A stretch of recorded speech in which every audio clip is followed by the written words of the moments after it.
Shri Venkateswara gold తాకట్టులో ఉన్న మీ బంగారాన్ని విడిపించి కొనబడును.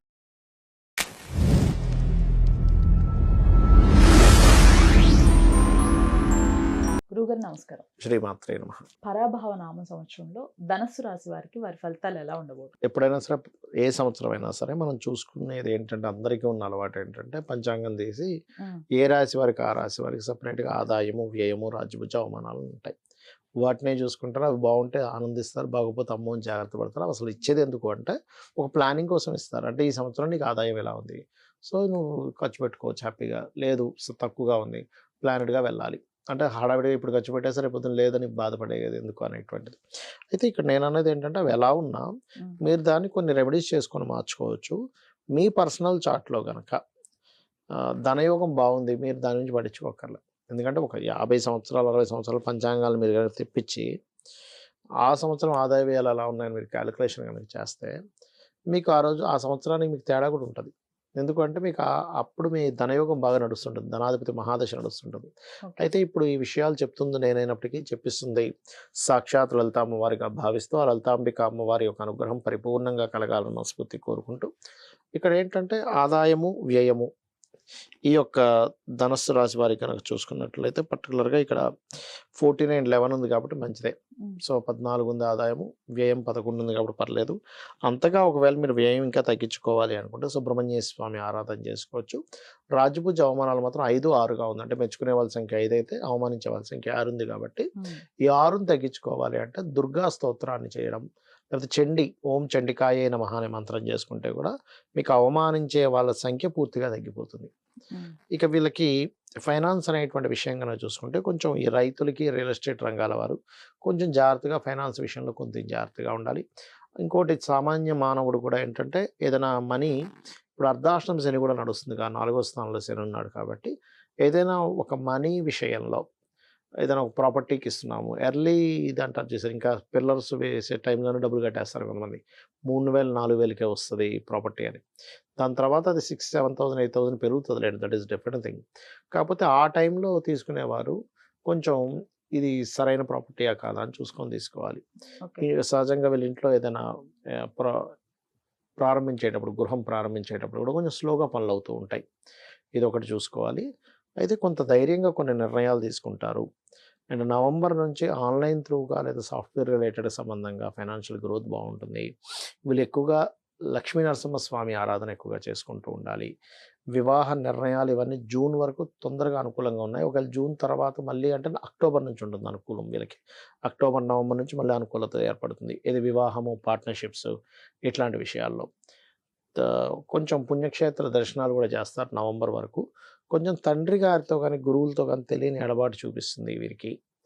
అండ్ ఉద్యోగ సంబంధించిన విషయంలో అయితే స్టార్టింగ్ 3 months చాలా అనుకూలంగా ఉన్నాయి, మళ్ళీ నవంబర్ నుంచి ఎక్కువ అనుకూలంగా ఉంది చెప్పాలంటే.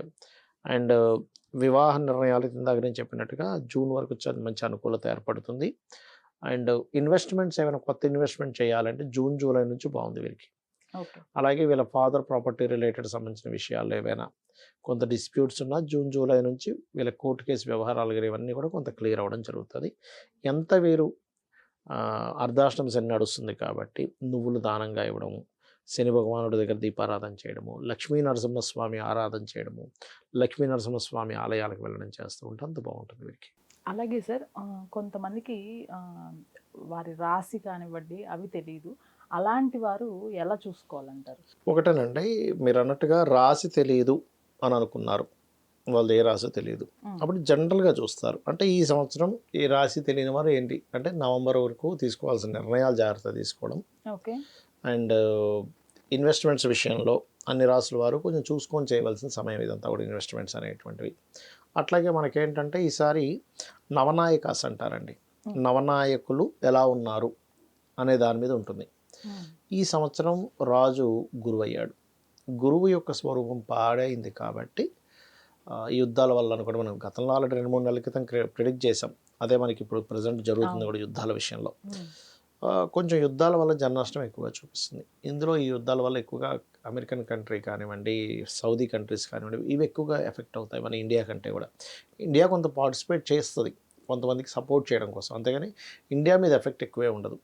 కాకపోతే ఈ గురువు రాజు అయినందుకు ఈ షేర్ మార్కెట్ అనుకోండి, ఈ మన దీని మీద అంటే ఈ కమ్యూనికేషన్స్ రిలేటెడ్ వాటి మీద ఎఫెక్ట్ పడుతుంది. అందుకని నేను చెప్పే సజెషన్ ఒకటే, ఈ కొత్త సంవత్సరం అంతా కూడా మీరు కొంత క్యాష్ మీ దగ్గర పెట్టుకోండి. ఎప్పుడు కూడా ఓ 10,000 20,000. ఇవాళ రేపు మనకి ఏమైపోయిందంటే అలవాటు మొత్తం ఫోన్లోనే ఉంటున్నాయి. అవును. మీకు ఒక నెల రోజులు మీ దగ్గర క్యాష్ ఉంటే మీకు ఆన్లైన్ పేమెంట్ చేయకపోయినా ఇబ్బంది లేదనేంత నెల రోజులు సరిపోయేంత డబ్బు మీ దగ్గర ఉండాలి. ఎందుకంటే రాబోయే ప్లానటరీ పొజిషన్స్ ఇప్పుడు చూడండి, మనకి ఎప్పుడు కూడా పంచగ్రహ కూటమి అనేటువంటిది 2-3 సంవత్సరాలకు ఒకసారి వస్తుంది. చతుర్గ్రహ కూటమి ఎవ్రీ ఇయర్ వస్తుంది. కానీ ఈసారి ప్రత్యేకంగా మనకి ఏమైందంటే 2026 సంవత్సరంలో 3 సార్లు వచ్చింది పంచగ్రహ కూటమి అండ్ 3 సార్లు చతుర్గ్రహ కూటమి. ఇవన్నీ ఏంటంటే కూటమి అంటే దీని అర్థం ఏంటి, అందరూ కలవడం, యుద్ధం కోసం కలుస్తుంటారు. పలానా దేశాలన్నీ ఒకటి అవ్వడం, ఇంకో దేశాలన్నీ ఒకటి అవ్వడం, దానివల్ల యుద్ధాలు రావడం. దీనివల్ల ఏమవుతుందంటే ఈ యుద్ధాల దీంట్లో కొన్ని శాటిలైట్స్ దెబ్బతినడం కానీ, సిగ్నల్స్ దెబ్బతినడం కానీ, ఈ గోల్డ్ కావచ్చు లేకపోతే ఆయిల్స్ కావచ్చు అవన్నీ విపరీతంగా పెరగడం కానీ, కొన్ని రోజులు రవాణా సంస్థ ఈ పెట్రోల్ ఇవి లేకపోవడం వల్ల కొంత స్ట్రక్ అవ్వడం కానీ ఇట్లాంటివి ఉంటాయి. అలాంటప్పుడు మీకు సిగ్నల్స్ ఏదైనా డిఫెక్ట్ అయ్యి ఇది ఈ రకంగా ఫోన్లో నుంచి మనం వాడుకోలేని స్థితి కొన్ని రోజులు వస్తాయి. పరిస్థితి ఏంటి, క్యాష్ లేకపోతే. కాబట్టి ఒక నెల రోజులు సరిపోయేంత క్యాష్, ఒక నెలకు 20,000 30,000 ఖర్చు అవుతాను కూడా 20,000-30,000 జేబులో పెట్టుకోండి అంటాను. ఈ జాగ్రత్త మాత్రం తీసుకోండి. ఇక మరొక విషయం ఏంటంటే చంద్రుడు అయ్యాడు ఈసారి వర్షాలకు కారకుడు, బ్రహ్మాండంగా వర్షాలు కురుస్తాయి. అర్ఘ్యాధిపతి అంటారు, అంటే మనకి ప్రైజెస్ కారకుడు. ఈ ప్రైజెస్ కారకుడు కూడా చంద్రుడు అయ్యాడు ఈసారి. కాబట్టి ఏంటంటే ఈ రోజున్న రేటు రేపు ఉండదు, రేపు ఉన్న రోజు ఎల్లుండి ఉండదు, ఇలా ఉంటుంది పరిస్థితి. అయితే ఈ పరిస్థితులు ఎలా ఉన్నా కూడా మీరు అంటే మీ జాతకం తెలియదు, ఇందాక మీరు అన్నారు జాతకం తెలియదు ఎలాగా అని. జాతకం తెలియదు అన్నప్పుడు మనకు కావాల్సింది ఏంటమ్మా, సింపుల్గా హెల్త్ వెల్త్, అంతే కదా. వెల్త్కి వచ్చేసి ఓం సంపత్కరీ సమారూఢ సింధుర వ్రజ సేవితాయే నమః మంత్రం. హెల్త్కి వచ్చేసి ఓం సర్వవ్యాధి ప్రశమని సర్వమృత్యు నివారణి అగ్రగణ్య చింతిరూప కలికల్మషనాశినే నమః. ఈ మంత్రం ఎవరైతే చేస్తారో 100% వాళ్ళ యొక్క ఫైనాన్షియల్ స్టేటస్ కానివ్వండి, వాళ్ళ హెల్త్ కానివ్వండి ఖచ్చితంగా బాగుంటుంది, అందులో సందేహం ఏం లేదు. అయితే ఈ ఈ ఈ సంవత్సరం ఎక్కువగా మనకి ఎందుకు యుద్ధాలు వస్తున్నాయి అంటే మంత్రి కుజుడు అవుతున్నాడు. అందుకని ఈ యుద్ధం వైపే తీసుకెళ్తూ ఉంది మొత్తం కూడా. అంటే ఎవరైనా సరే వాళ్ళ శక్తిని చూపించుకోవడం ఎలా చూపించుకుంటారంటే, ఇప్పుడు చూడండి బాగా బలవంతుడు వారి శక్తిని బలంతో కొట్టి చూపించుకుంటాడు, బాగా తెలివైన వాడు తెలివితో చూపించుకుంటాడు. అట్లాగే ఈ సంవత్సరం కుజుడు అయ్యాడు కాబట్టి ఈ గొడవల రూపంలోనే ఎక్కువగా ఉంటుంది అనేటువంటిది బలంగా చూపిస్తుంది. Thank you sir. శ్రీమాత్రే నమః.